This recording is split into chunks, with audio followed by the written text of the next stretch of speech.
અને ભક્તો આ ઉજ્જવળ પરંપરા આજે પણ સ્વામિનારાયણ સંપ્રદાયમાં ચાલી આવે છે. આજે પણ પુરુષ માત્ર ગુરુ પરમ પૂજ્ય આચાર્ય મહારાજ છે અને નારી માત્રના ગુરુ એમના ધર્મપત્ની પરમ પૂજ્ય માતુશ્રી છે.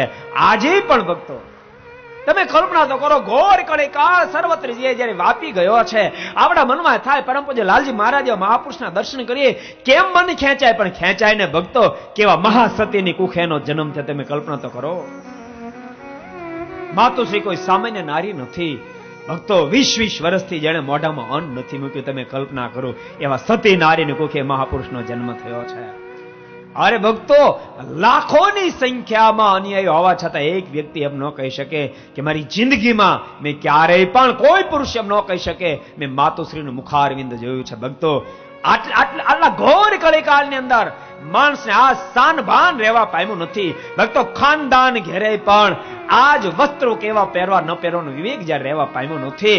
માણસ આજ બેફામ જ્યારે બની રહ્યો છે એવા યુગની અંદર પણ એક દીકરીને મા બાપ કાબુમાં ન રાખી શકે, એની જગ્યાએ ભક્તો આખા સંપ્રદાયના માને સ્થાને બિરાજમાન એવા પરમ પૂજ્ય માતુશ્રી.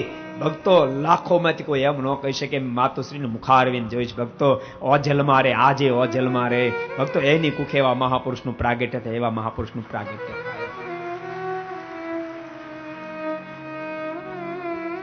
આજે પરંપરા ચાલુ, આજે પરંપરા ચાલુ છે.